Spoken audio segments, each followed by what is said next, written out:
সেখানে 70% ভোট পক্ষে পড়েছে।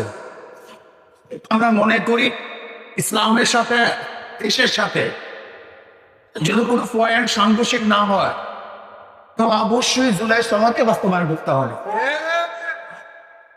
জুলাই বিপ্লব কেন হয়েছিল? আপনারা ভেবেছেন শুধু সরকারকে পতন করার জন্য না, বরং এদেশকে বিক্রি করার ষড়যন্ত্র চলতেছিল। এদেশের জনগণ ঐক্যবদ্ধ ভাবে সেই ষড়যন্ত্রকে রুখে দিয়েছে। জীবনের বিনিময় তাবেদার সরকার উৎখাত করে এদেশকে রক্ষা করার জন্য জনগণ চেষ্টা করেছে, সাধনা করেছে, রক্ত দিয়েছে, পঙ্গু হয়েছে। আমরা কি চাই? আমাদের স্বাধীন দেশে স্বাধীনভাবে বসবাস করতে চাই। 92% মুসলমানদের দেশে ইসলামের খেলাফ কোন আইন হবে এটা আমরা চাই না। সাম্প্রদায়িক সম্প্রীতির এই দেশ আমরা চাই না। এখানে শুধু খ্রিস্টান বৌদ্ধ কেউ কোনো অবস্থাতে অ্যাসাল্ট হোক, অপমানিত হোক, অপদস্থ হোক, লাঞ্ছিত হোক, তারা ধর্ম পালন করতে পারবে না, এইটা আমরা চাই না। কিন্তু এইটা আমরা চাই না যে ধর্মের নামে ধর্মকে সামনে রেখে এদেরকে বিক্রি করার ষড়যন্ত্র করবে, সেটা আমরা চাই না। আপনারা জানেন বাংলার মানুষ কিন্তু যা হিন্দু সম্প্রদায় তারা কিন্তু দেবী ভক্ত, প্রাণ ভক্ত না।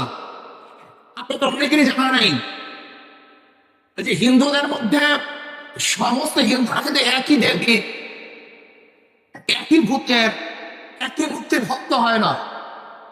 এক এক এলাকায় এক এক ধরনের মূর্তি তারা ভক্ত হয়। যেমন বাংলার মধ্যে সবচেয়ে বেশি দেবী ভক্ত ইউপির মধ্যে, এবং মুদির এলাকায় সেখানে তারা রামের ভক্ত।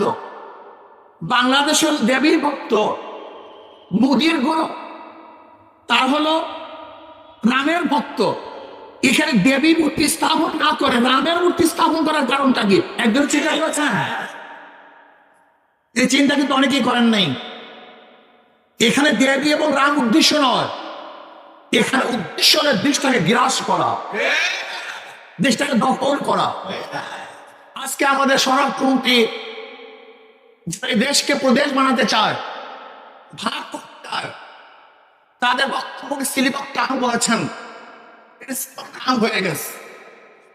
কিন্তু আবার নতুন ভাবে জঙ্গি সৃষ্টি করতেছে। এই দেখেছেন কয়েকদিন আগে জঙ্গি নাটক শুরু হয়েছে। এই জঙ্গি নাটক এটা বাংলাদেশের কোন সংস্কৃতি নয়, এটা ভারতের এক সংস্কৃতি। এই জঙ্গি নাটকের দেশের আলেম ওলামা মাদ্রাসা মুসলমানদেরকে ধ্বংস করার অস্ত্র হিসেবে ব্যবহার করেছে। আবার এই সরকার জঙ্গি নাটক শুরু করেছে। ভারতের বিভিন্ন লিডাররা ম্যাপ দেখায় যে বাংলাদেশ, পাকিস্তান, আফগানিস্তান, নেপাল, ভুটান সহ এই এরিয়া অখণ্ড ভারত হিসাবে তারা ম্যাপের মধ্যে বারবার প্রদর্শনী করেন যে আজকে হোক কালকে হোক এদেশ আবার ভারত হয়ে যাবে।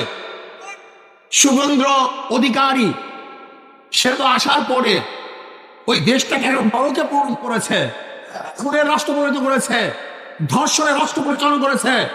সেখানে মেয়েদেরকে ধর্ষণ করে হত্যা করা হয়েছে। আজকে সেখানে মসজিদকে ভেঙে দেওয়া হচ্ছে, মাদ্রাসাকে গুড়িয়ে দেওয়া হচ্ছে। আজকে জোরপূর্বক মুসলমানদেরকে সিরিয়াল বলতে বাধ্য করা হচ্ছে, এ দেশকে দখল করার হুমকি দিচ্ছে। আমি স্পষ্ট বলবো, বাংলাদেশের মানুষ সজাগ হন, সচেতন হন। এ দেশকে রক্ষা করতে হবে। আমরা জীবন দিয়ে হয়ে দেশকে রক্ষা করব।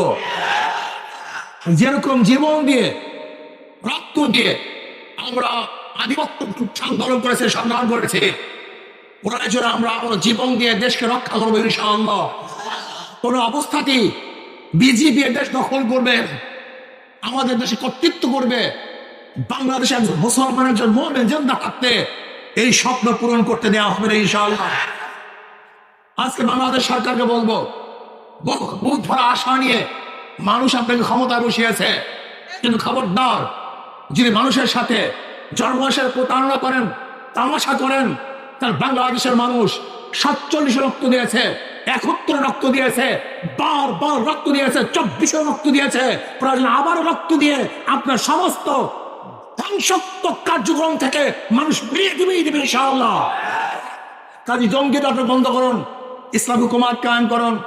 জুলাই ইসলামের সাথে এবং দেশের সাংঘর্ষিক যে সংঘর্ষ সেই পয়েন্টগুলি নেই, সেই জুলাই বাস্তবায়ন করতে হবে। আল্লাহ আমাদের মধ্যে সবাইকে কবুল করে নেন। আসসালামু আলাইকুম রহমতুল্লাহ। আল্লাহ আমিন।